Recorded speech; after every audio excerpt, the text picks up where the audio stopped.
Assalamualaikum warahmatullahi wabarakatuh.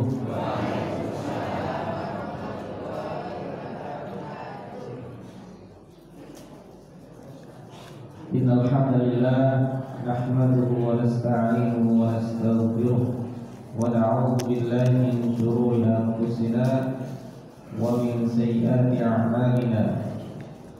Man yahdihillahu fala mudilla lahu wa man yudlil fala hadiya lahu.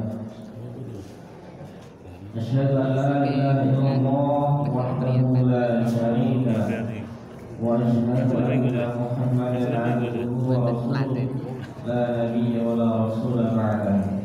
Amma ba'd.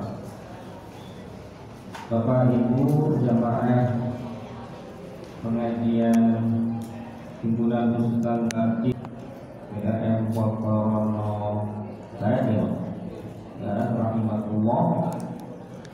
Pertama-tama adalah kita senantiasa memanjatkan rasa syukur kepada Allah Subhanahu wa taala. Alhamdulillah, pada kesempatan di pagi yang berbahagia ini kita dapat bersama-sama berkumpul dalam majelis ilmu untuk ini kajian yang spesial menurut saya, menggunakan pusat kaji. Saya jarang-jarang menjumpai di daerah-daerah itu yang giat mengadakan kajian HPT. Alhamdulillah luar biasa jemaahnya Bapak Ibu, masjidnya full. Salawat serta salam semoga senantiasa terlimpahkan kepada panutan kita Rasulullah Muhammad sallallahu alaihi wasallam, pada keluarga, sahabat, tabi'in, dan mudah-mudahan kita semua yang hadir pada kesempatan di pagi hari ini termasuk ke dalam golongan umat beliau yang layak untuk meraih harapannya di yaumul kiamat nanti. Amin. Bapak Ibu jemaah rahimahullah, kemarin saya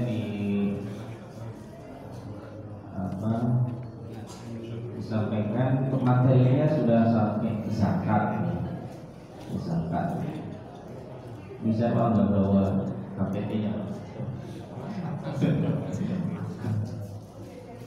Saya sempat buka di APT itu dan zakat, lalu di bulan Februari kemarin, ini masih baru, itu barusan terbit hampir tentang fikih zakat kontemporer.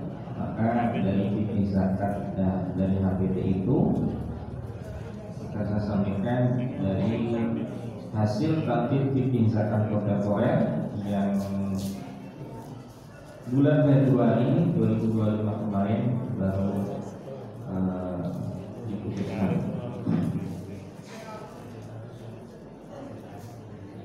Bapak Ibu jamaah rahimahullah, dan kemarin disampaikan ke saya untuk zakat sudah permulaannya sudah disampaikan.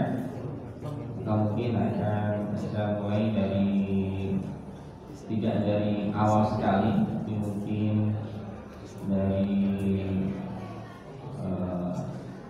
mulai dari yang namanya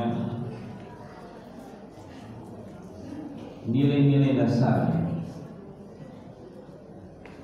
nilai-nilai dasar Islam terkait zakat, atau istilahnya al-qiyamul asasi, nilai-nilai dasar terkait zakat. Ini nanti ada beberapa. Jadi sebelum kita membahas tentang zakat, ada baiknya kita ketahui terlebih dahulu nilai-nilai dasar terkait zakat itu apa. Dan sekali lagi, soal zakat ini hal yang menurut saya sangat penting untuk dipahami, dan saya sendiri juga masih terus mempelajari soal zakat ini karena terus berkembang memang soal zakat ini, terutama terkait zakat kontemporer apa saja yang dalam perkembangannya termasuk harta-harta yang dikenai wajib zakat itu terus berkembang. Jadi saya sendiri juga masih terus belajar. Dan faktanya memang literasi kita terkait zakat memang masih kurang ya. Dan itu dibuktikan dengan hasil survei dari Basnas tahun 2019. Potensi zakat umat Islam itu mestinya mencapai 469 atau 462 triliun. Tapi yang terrealisasi baru 6,2 triliun. Itu berapa persen berarti Pak? Baru 1% Jadi luar biasa kalau Bapak Ibu masyarakat kita kaum muslimin itu bisa taat patuh mengeluarkan zakatnya. Orang-orang yang berkewajiban zakat itu mentaati syariat zakat ini luar biasa, bisa mengentaskan kemiskinan, bisa mensejahterakan umat Islam. Bapak Ibu jamaah rahmatullah, ada beberapa nilai-nilai dasar terkait zakat ini yang perlu kita pahami. Yang pertama, bahwa Allah adalah pemilik hakiki harta kekayaan. Jadi Allah adalah pemilik hakiki harta kekayaan. Jadi secara akidah kita harus meyakini bahwa Allah itu pencipta, sehingga karena Allah itu pencipta maka seluruh alam semesta ini juga menjadi milik Allah, termasuk harta di seluruh alam semesta ini. Karena Allah pencipta maka seluruh alam rayanya adalah milik Sang Pencipta, yaitu Allah Subhanahu wa Ta'ala, termasuk harta-harta yang ada di kita. Dalilnya banyak, maka kita cermati dalam ayat Al-Quran itu banyak sekali disampaikan kalimat-kalimat. Misalnya dalam surah Al-Baqarah ayat 284, Allah berfirman, "A'udzubillahi minasyaitonir rajim, lillahi ma fis samawati wa ma fil ardh." Milik Allah lah apa yang ada di langit dan di bumi. Dan redaksi seperti ini banyak sekali dalam Al-Quran. Lillahi ma fis samawati wa ma fil ardh, walillahi ma fis samawati wa ma fil ardh. Jadi itu terus diulang-ulang di berbagai ayat, menegaskan bahwa apa?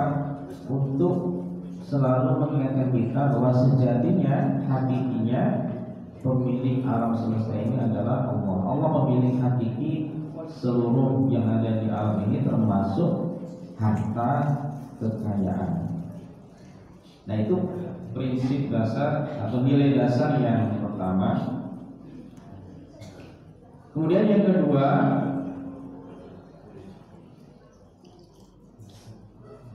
nilai dasar yang kedua bahwa Allah mendelegasikan pengelolaan harta kepada manusia. Allah mendelegasikan pengelolaan harta kepada manusia. Dalam Al-Quran Allah menegaskan bahwa manusia itu adalah khalifah fil ardh, khalifah di muka bumi. Nah, dalam kapasitasnya sebagai khalifah, maka manusia itu diberi tugas, diberi misi untuk memakmurkan bumi. Ini misalnya Allah sebutkan dalam surah Al-Baqarah terkait dengan khalifah ini dalam surah Al-Baqarah 30. Wa iqala rabbuka lil malaikati inni ja'ilun fil ardi khalifah. Sesungguhnya aku menciptakan seorang khalifah di muka bumi. Dan sebagai khalifah itu diberi tugas untuk memakmurkan bumi. Ini dalam Al-Quran Allah sampaikan, huwa ansha'akum minal ardi wasta'marakum fiha. Dia menciptakan kamu dan menugaskan kamu untuk membuat kemakmuran di dalamnya. Nah, agar tugas kemakmuran di bumi itu dapat dijalankan dengan baik, dengan lancar, maka Allah anugerahkan, Allah delegasikan pengelolaan harta yang menjadi sendi kehidupan itu kepada manusia. Jadi kepemilikan harta yang ada di kita itu hanya sifatnya Allah mendelegasikan, menitipkan. Jadi bukan kita pemilik hakikinya, kita hanya dititipi oleh Allah. Yaitu nilai dasar yang kedua yang harus kita pahami, bahwa Allah itu hanya mendelegasikan pengelolaan harta supaya tugas kita sebagai khalifah di muka bumi, diminta untuk memakmurkan bumi, itu bisa berjalan dengan lancar. Nah, kalau pengelolaan harta itu tidak dititipkan kepada kita, bagaimana kita bisa menjalankan peran khalifah itu secara lancar di muka bumi? Dan banyak lagi ayat-ayatnya yang tadi terkait memakmurkan, kemudian yang terkait dengan pengelolaan harta itu Allah sampaikan, misalnya walladzi khalaqalakum ma fil ardi jami'an, dialah Allah yang menciptakan untukmu segala yang ada di bumi. Jadi segala yang ada di bumi ini memang diciptakan untuk kita, didelegasikan, dititipkan kepada kita selaku manusia yang memiliki tugas sebagai khalifah. Kemudian dalam ayat lain juga, alam taru anna Allah sakhkhara lakum ma fis samawati wa ma fil ardh. Nah, Allah menundukkan untukmu segala yang ada di langit dan di bumi. Allahul ladzi sakhkhara lakumul bahra litajriyal fulka fihi amri al-ayat. Allah juga menundukkan laut kepadamu agar dapat dilayari kapal dan seterusnya. Jadi seluruh alam semesta, langit, bumi yang ada di daratan, di lautan itu ditundukkan oleh Allah untuk supaya kita menjalankan peran sebagai khalifah itu bisa berjalan dengan baik, dengan lancar. Dan ini juga mestinya mengingatkan kita untuk tidak sombong ya. Jadi kalau misalnya yang sebagai ilmuwan misalnya mampu menciptakan kapal yang luar biasa, ya jangan sombong. Itu sejatinya Allah menundukkan, memang Allah menundukkan laut, daratan, lautan itu ya supaya memudahkan manusia. Bapak Ibu jamaah rahimakumullah. Kemudian nilai dasar yang ketiga, manusia mempunyai kepemilikan nisbi atas harta. Jadi konsekuensi logis dari pernyataan Allah tadi, Allah sebagai pencipta, lalu kita itu hanya dititipi harta, maka konsekuensinya manusia itu hanya mempunyai kepemilikan nisbi, bukan pemilik hakiki, hanya sementara kepemilikannya.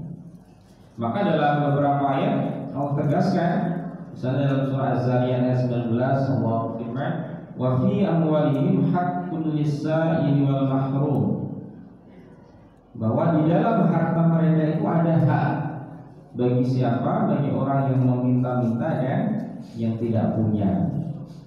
Lalu dalam ayat yang lain juga, walladzina fi amwalihim haqqun ma'lum lis-sa'ili wal mahrum, orang-orang dalam harta mereka itu terdapat hak yang sudah ditentukan untuk orang yang meminta-minta dan orang yang tidak punya.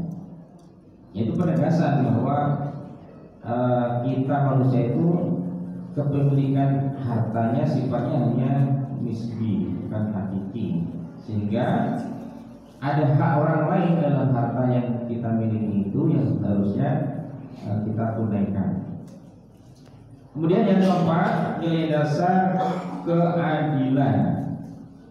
Jadi dalam konteks zakat itu juga ada nilai dasar keadilan. Ini banyak sekali dalam Al-Quran. Keadilan itu salah satu ajaran Islam yang mendapat penekanan kuat di berbagai ayat-ayat dalam Al-Quran. Misalnya dalam surah Al-Maidah ayat 8, i'dilu huwa aqrabu lit-taqwa. Berlakulah adil kamu, sesungguhnya berlaku adil itu lebih mendekatkanmu kepada takwa. Kemudian dalam ayat yang lain, ya ayyuhalladzina amanu kunu qawwamina bil qisti syuhada'a lillah. Wahai orang yang beriman, jadilah kamu penegak keadilan dengan bersaksi kepada Allah. Kemudian misalnya dalam An-Nahl ayat 90, innallaha ya'muru bil 'adli wal ihsan. Allah merintahkan berlaku adil dan berbuat ihsan. Jadi di beberapa ayat dalam Al-Quran memang adil ini menjadi salah satu ajaran Islam yang mendapat penekanan kuat dalam beberapa ayat. Maka termasuk dalam konteks harta, dalam zakat, di situ adalah nilai dasar keadilan. Jadi untuk menciptakan keadilan salah satunya dengan zakat. Kemudian yang kelima, nilai dasar persaudaraan. Nilai dasar persaudaraan ini sebagaimana ditegaskan dalam hadis bahwa manusia itu bersaudara. Rasulullah bersabda dalam hadis riwayat Bukhari, la yu'minu ahadukum hatta yuhibbu li akhihi ma yuhibbu li nafsihi. Tidak sempurna iman seseorang dari kamu sebelum mencintai terhadap saudaranya seperti mencintai terhadap dirinya.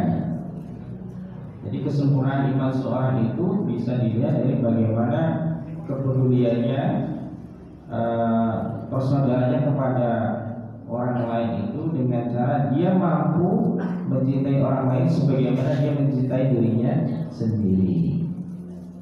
Dan yang terakhir, ini ada 6 nilai dasar yaitu al-qiyamul asasi yang digariskan oleh majelis tadi terkait dengan zakat. Yang keenam adalah nilai dasar kemaslahatan.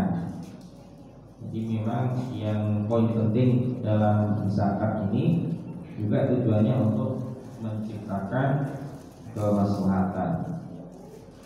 Nah, dari 6 nilai dasar itu lalu diturunkan lagi menjadi prinsip-prinsip terkait pembayaran dan pendayagunaan zakat. Ini memang kalau majelis taklim merumuskan sesuatu itu sangat sangat detail sekali, dari nilai dasar lalu prinsip-prinsip pengelolaannya seperti apa. Jadi yang pertama ada namanya prinsip imperatif. Ini bahasanya prinsip imperatif. Nah, apa itu prinsip imperatif? Bahwa zakat itu dikeluarkan oleh muzaki, orang yang wajib zakat, itu bukan semata tindakan belas kasihan, bukan. Jadi orang mengeluarkan zakat itu bukan semata-mata orang kasihan. Mengeluarkan zakat beda, bukan seperti orang kita lihat pengamen lalu memberi, itu bukan seperti itu. Zakat itu lebih dari itu. Zakat itu dilandasi oleh keyakinan yang mulia bahwa Allah adalah pemilik harta, bahwa apa tadi yang dalam nilai dasar itu bahwa kita hanya didelegasikan harta, dititipi harta oleh Allah, bahwa manusia itu hanya memiliki kepemilikan nisbi atas harta. Jadi ada prinsip imperatif di situ.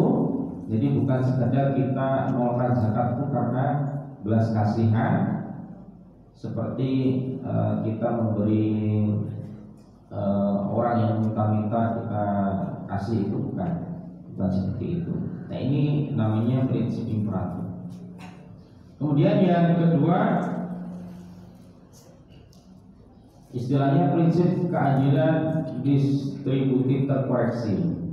Ini diambilkan saja istilahnya. Ada prinsip keadilan distributif terkoreksi. Prinsip keadilan distributif itu maksudnya bahwa manusia itu hanya memperoleh distribusi sesuai dengan kontribusi yang diberikan. Jadi menurut teori keadilan distributif, manusia itu hanya akan memperoleh distribusi sesuai dengan kontribusi yang diberikan. Nah, ini ada dalilnya di beberapa ayat, misalnya dalam surah An-Najm ayat 38 sampai 39. Allah taziru waziratu wizra ukhra wa anna laysa lil insani illa ma sa'a. Seseorang itu tidak memikul beban dari perbuatan orang lain, dan bahwa seseorang memperoleh apa yang telah diusahakannya. Jadi manusia itu ya hanya memikul beban dari memperoleh apa yang sudah diusahakan. Jadi manusia itu tidak akan memikul beban orang lain. Itu namanya keadilan distributif. Kemudian dalam ayat lain misalnya laha makasabat wa 'alaiha makasabat. Manusia itu memperoleh apa yang diusahakan dan memikul resiko dari apa yang dilakukan. Jadi apa yang diperbuat itu yang dia raih. Nah, itu namanya keadilan distributif. Islam mengakui itu. Dalilnya ayat-ayat tadi itu dalam surah An-Najm, Al-Baqarah. Islam mengakui itu, tetapi Islam juga mengoreksi. Jadi zakat itu keadilan distributif terkoreksi. Karena kalau hanya keadilan distributif itu berarti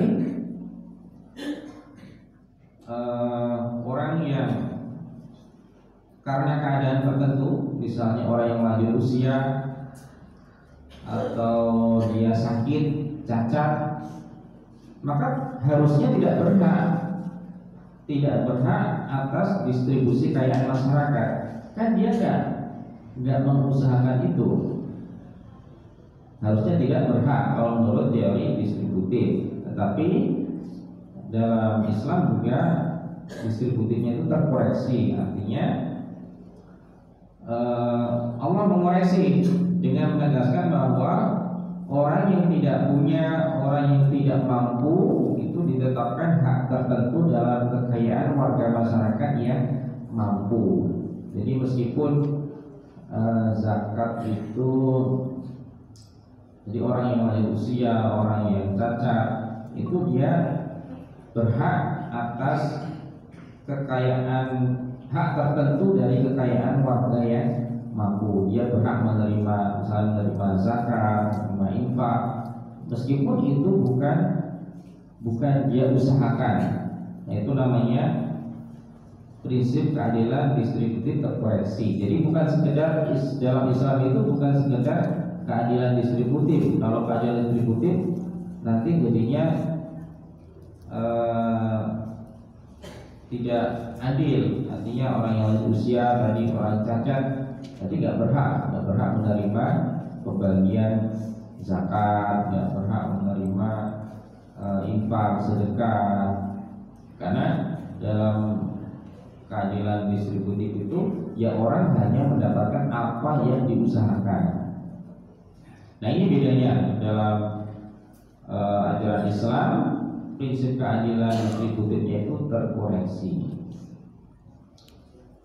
Lalu yang ketiga, ada prinsip kelenturan tafsir. Jadi tafsir dalam kaitannya dengan pengelolaan zakat, khususnya nanti dalam persoalan distribusi, menyalurkan zakat itu apakah harus sebelum sholat Id ataukah boleh setelah sholat Id menyalurkan zakat. Nah, itu ada kelenturan tafsir di situ. Tidak, apalagi persoalan zakat ini terus berkembang. Asnafnya tidak berubah, ya 8 asnaf itu, tetapi penafsiran terhadap norma-norma tentang zakat itu dapat terus dikembangkan sesuai dengan perkembangan kehidupan sosial ekonomi di suatu umat.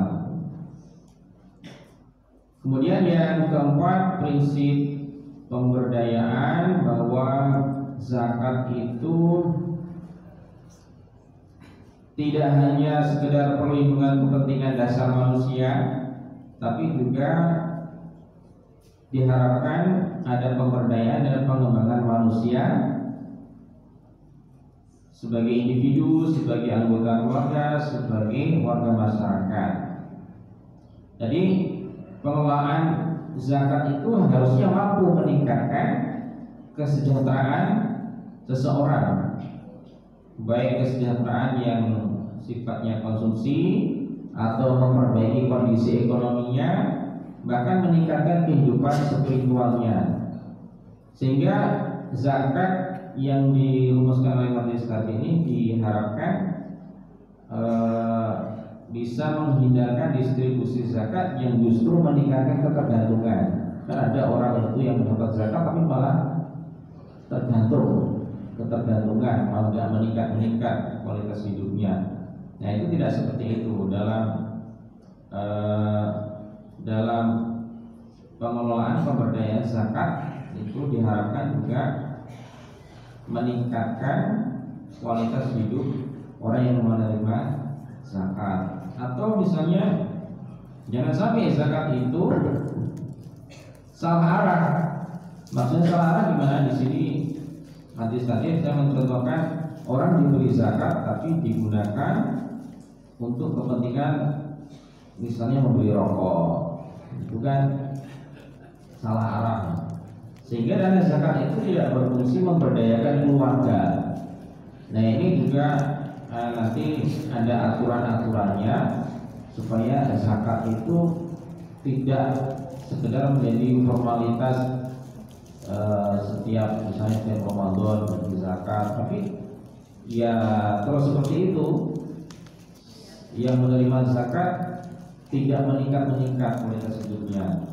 Nah, yang diharapkan dari rumusan ini adalah penerima zakat itu nanti kualitas hidupnya naik, kualitas spiritualnya naik dari yang awalnya sebagai penerima menjadi muzaki. Harapannya seperti itu. Nah, yang terakhir, yang kelima, prinsip kepastian hukum syariah, bahwa harta yang dikenai zakat itu harta kekayaan yang berkembang, bahwa harta yang dikenai zakat itu adalah kelebihan dari kebutuhan dasar, bahwa aset tetap sebagai dasar operasi kegiatan bisnis itu tidak dikenai zakat. Aset tetap yang menghasilkan pendapatan selama tidak dijadikan objek dagang tidak dikenai zakat. Nah, ini nanti rinciannya ada di pembahasan zakat mal itu ya. Nah, itu Bapak Ibu jamaah rahimakumullah, beberapa nilai dasar dan prinsip-prinsip terkait zakat yang perlu kita ketahui. Nah, kemudian saya berapa? 35 ya. Nah, sekarang kita masuk di zakatnya ya. Tadi kan prinsip-prinsip umumnya. Sekarang kita masuk di zakat. Jadi zakat itu sudah disampaikan di pertemuan sebelumnya, terbagi menjadi dua. Ada zakat, kalau di majelis taklim itu diistilahkan zakat nafas, yaitu zakat fitri. Lalu ada zakat mal. Nah, kita bahas dulu yang paling familiar dengan kita, itu zakat fitri. Zakat mal itu banyak sekali. Nah, ini sesuai dengan alur disyariatkannya, kita mulai dulu dari zakat fitri. Karena zakat fitri itu diwajibkan pada tahun kedua Hijriah, bareng dengan diwajibkannya puasa Ramadan. Jadi sebelum diwajibkan zakat mal, jadi lebih dulu diwajibkan zakat fitri. Bapak Ibu jamaah rahimakumullah, apa itu pengertiannya zakat fitri? Zakat fitri atau juga sering disebut sebagai shadaqatul fitr. Zakat kalau kita biasanya zakat fitrah, tapi majelis taklim menggunakan istilahnya zakat fitri, bukan fitrah. Zakatul fitri. Fitrah nanti kadang tuh ya maknanya beda.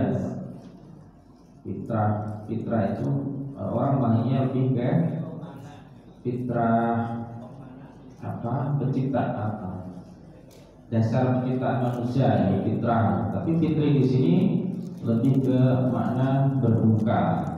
Jadi fitrah itu maknanya berbuka, maknanya ada Idul Fitri, kembali berbuka setelah sebulan lamanya berpuasa lalu kembali berbuka.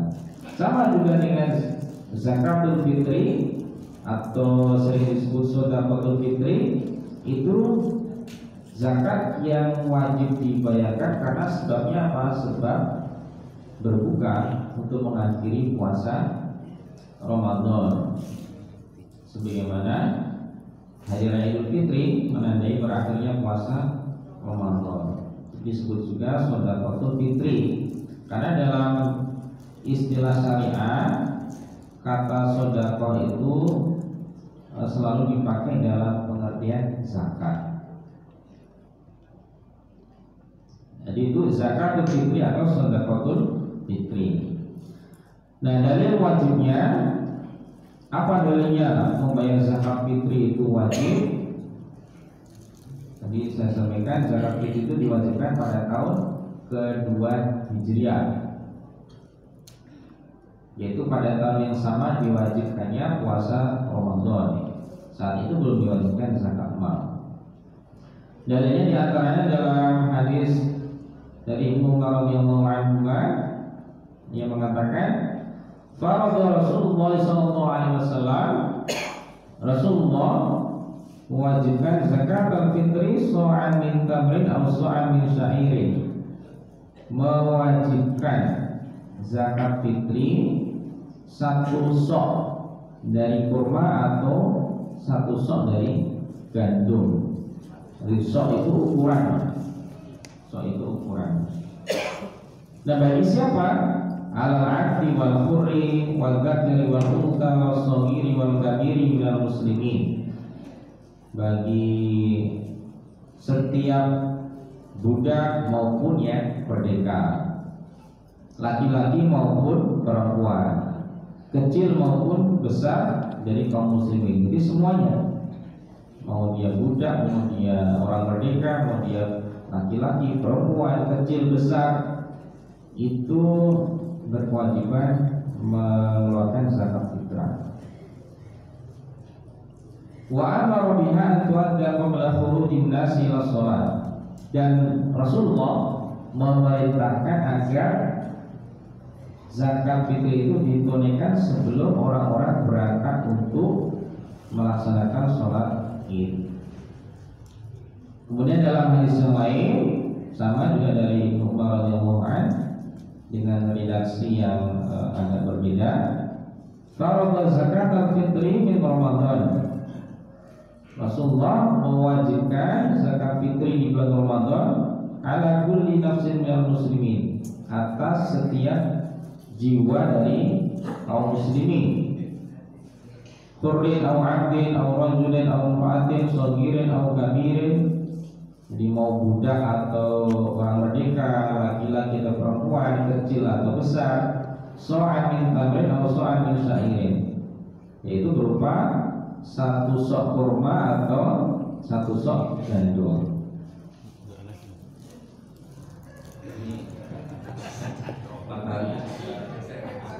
Dan ngasih tapi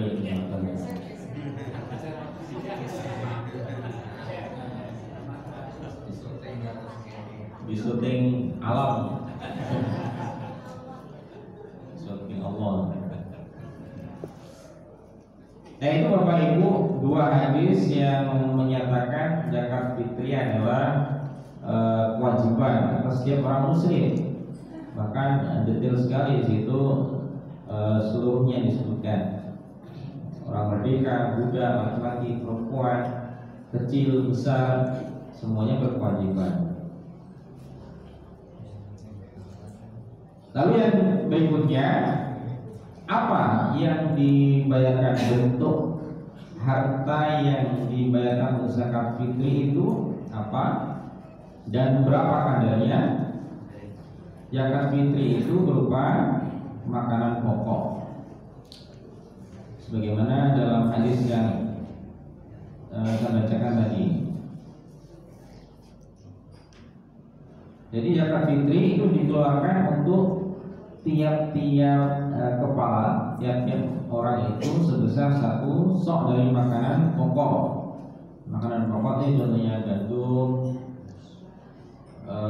dalam hadis tadi misalnya gandum, kurma atau kismis, atau uang seharga makanan tersebut. Jadi bisa dalam bentuk uang. Nah, 1 sok itu berapa? Kok bisa jadi berapa di sini kalau zakat fitri? 2,5 apa 3 kilo apa 3,5?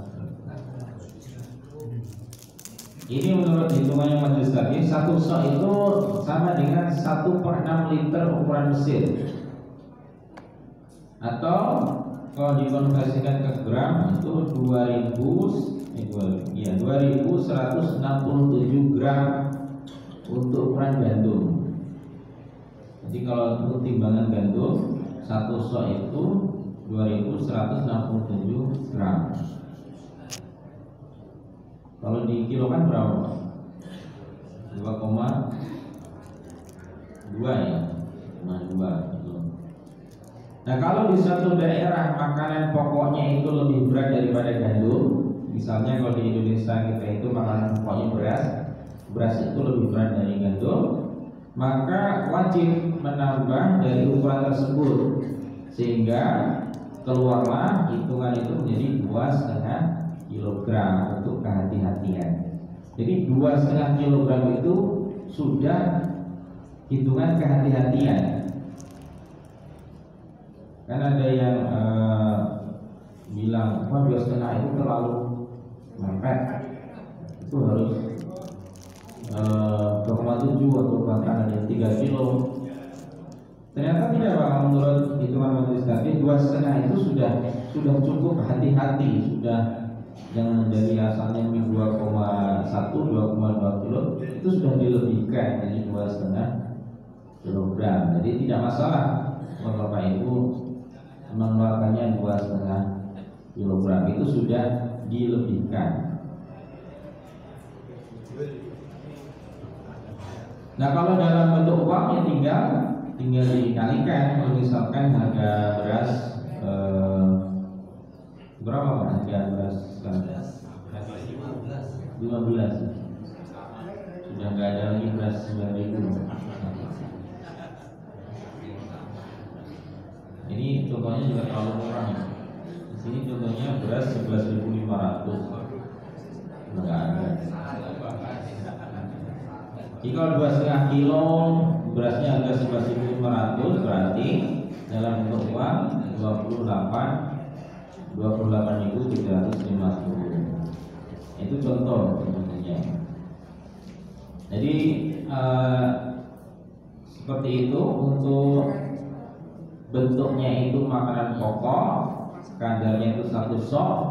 1 sok itu kalau dikonversi menjadi 2,5 kilogram. Jadi hitungan 2,5 kilogram itu sudah hitungan yang hati-hati, sudah kehati-hatian sudah digenapkan menjadi 2,5 kilogram. Tapi kalau mau lebih ya silakan, tapi intinya 2,5 kilogram itu sudah hitungan kehati-hatian. Nah, berikutnya orang yang wajib mengeluarkan zakat fitri. Nah, itu siapa? Orang yang wajib membayar zakat fitri itu adalah yang mampu membayar. Menurut istilah majelis tadi itu yang berkelapangan rezeki, baik itu laki-laki, perempuan, dewasa, anak-anak, orang yang berkelapangan rezeki. Dalilnya dalam surat Tolak ayat 65, Allah berfirman, liyunfiqhu sa'atin min sa'ati. Hendaklah orang yang mampu memberi nafkah menurut kemampuannya. Jadi prinsip dalam memberi berinfak itu tidak ada paksaan. Jadi du sa'atin min sa'atin. Orang yang mampu memberikan menurut kemampuannya. Sama dengan zakat fitri, ini juga sama. Jadi orang yang berkelaparan rezeki yang dikenakan wajib zakat.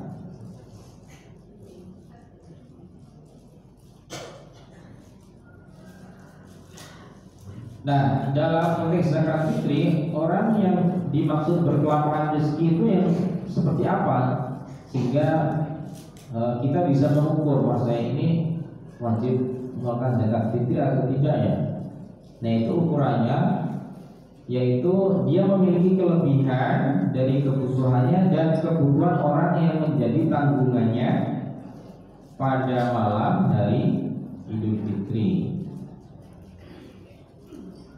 Jadi sekali lagi, yang dimaksud berkelaparan dalam hal ini adalah dia di malam Idul Fitri itu memiliki kelebihan dari kebutuhannya dan kebutuhan orang yang menjadi tanggungannya. Nah, itu kuncinya di situ. Apakah seorang itu wajib membayar zakat fitri atau tidak, itu dilihat di malam hari raya itu dia punya kelebihan nggak dari setelah dari kebutuhan dia dan kebutuhan orang yang menjadi tanggungannya, anak istrinya, itu masih ada kelebihan nggak? Kelebihan dasar. Lalu bagaimana dengan orang yang tidak mempunyai nafkah sendiri? Misalnya anak kecil atau orang lanjut usia yang sudah tidak bekerja, maka dalam hal ini dibayar oleh yang menanggung nafkahnya. Jadi anak kecil, orang lanjut usia yang misalnya dia ditanggung hidupnya oleh kerabatnya, atau istri yang ditanggung oleh suaminya, maka zakat fitrinya itu dibayarkan oleh orang yang menanggung nafkahnya. Jadi misalkan dalam satu keluarga itu ada anak, ada istri, ada orang tuanya yang juga dalam tanggungannya, maka dibayarkan semua oleh orang yang menanggung nafkahnya. Nah, lalu yang menjadi pertanyaan adalah, yang sering menjadi pertanyaan adalah anak yatim piatu di panti asuhan. Nah, itu kira-kira wajib zakat fitri atau tidak ya? Wajib nggak? Enggak. Jadi anak yatim piatu atau orang miskin duafa di panti asuhan itu kan tidak memiliki harta kekayaan, karena nafkahnya ditanggung oleh panti asuhan. Dan panti asuhan sendiri itu tidak memiliki kekayaan sendiri. Jadi panti asuhan itu sebetulnya tidak memiliki kekayaan sendiri, karena panti asuhan itu operasionalnya diperoleh dari sumbangan dari masyarakat, dari donasi. Bahkan tidak jarang panti itu cukup berat menanggung pembiayaan anak asuhnya. Maka atas dasar itu anak yatim piatu atau bapak di panti asuhan itu tidak wajib dibayarkan zakat fitrinya. Jadi tidak wajib.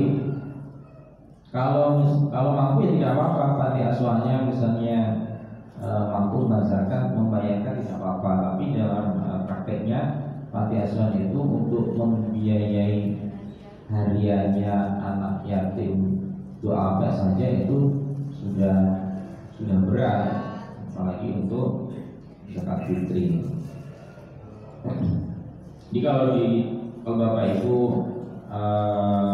mengelola panti atau di sini ada panti asuhan, itu tidak wajib anak-anak panti itu dikeluarkan zakatnya, maka justru harusnya kita menyalurkan zakat fitrinya ke sana. Bapak Ibu jemaah rahmatullah, lalu yang berikutnya, siapa yang berhak menerima zakat fitri itu? Secara umum yang berhak menerima zakat adalah 8 asnaf sebagaimana disebutkan dalam surah At-Taubah ayat 60. Tapi dalam zakat fitri ini ada prioritas tersendiri, yaitu untuk masakin, untuk orang miskin.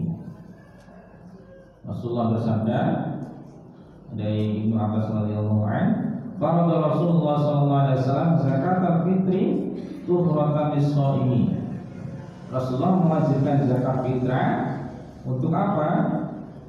Untuk mensucikan orang-orang yang berpuasa minal lagwi wa rafati, dari perkataan yang sia-sia dan kotor, wa tu'matan lil masakin, dan untuk memberi makan kepada orang-orang miskin. Jadi zakat fitri di sini disebutkan prioritasnya memang untuk memberi makan orang-orang miskin, selain untuk mensucikan orang yang berpuasa. Jadi dalam fikih zakat yang ditulis oleh Syekh Yusuf Qaradawi itu juga disebutkan zakat fitri itu diibaratkan seperti sujud sahwi. Sujud sahwi itu kan untuk menambal kekurangan yang ada dalam sholat kita. Sama dengan zakat fitri ini, kita seringkali ketika berpuasa itu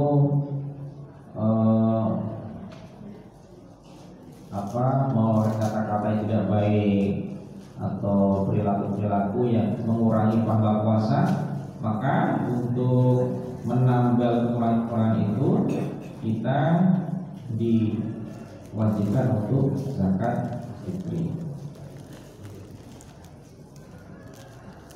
Man adda qabla sholati fa hiya zakatun maqbulatun wa man adda ba'da sholati fa hiya shadaqatun min as-shadaqah. Barang siapa yang mengeluarkannya sebelum sholat id, maka itulah zakat yang diterima. Barang siapa yang melakukannya setelah sholat id, maka itu hanya bernilai sedekah. Jadi dalam hadis ini disebutkan memang yang berhak menerima zakat adalah masakin, orang-orang miskin. Namun berdasarkan kaidah itlaqul juz'i wa iradatul kulli, jadi hanya menyebutkan sebagian tapi maksudnya adalah keseluruhan, maka zakat fitri ini juga dapat diberikan kepada 8 asnaf selain masakin. Jadi tidak hanya terbatas kepada orang-orang miskin, tapi juga bisa diberikan kepada 8 asnaf yang lain. Tetapi memang prioritasnya orang miskin. Kalau ternyata orang miskin yang ada di suatu wilayah itu sudah terpenuhi semua kebutuhannya melalui zakat fitri, maka bisa disalurkan ke 8 asnaf yang lain. Bapak Ibu jamaah rahimahullah,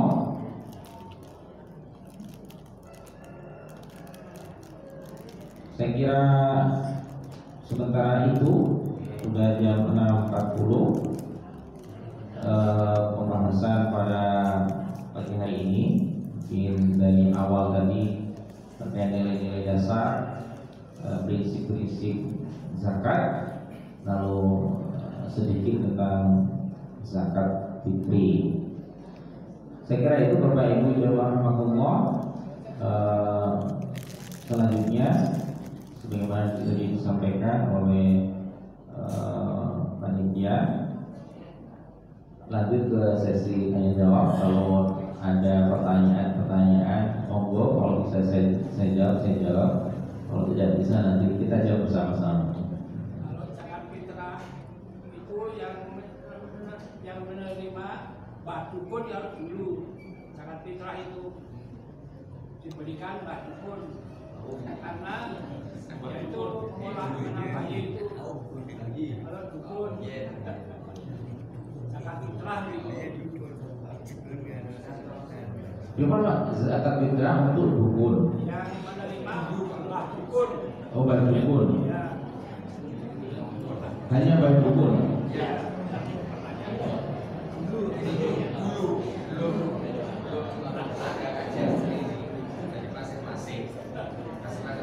Biasanya itu memberikan zakat fitrahnya ke Mbak Dukun itu punya saya. Oh, baik. Jadi Kelahiran kalau dulu alokasi zakat itu dialokasikan ke Mbak Dukun, di mana Mbak Dukun itu punya jasa dalam proses pernikahan.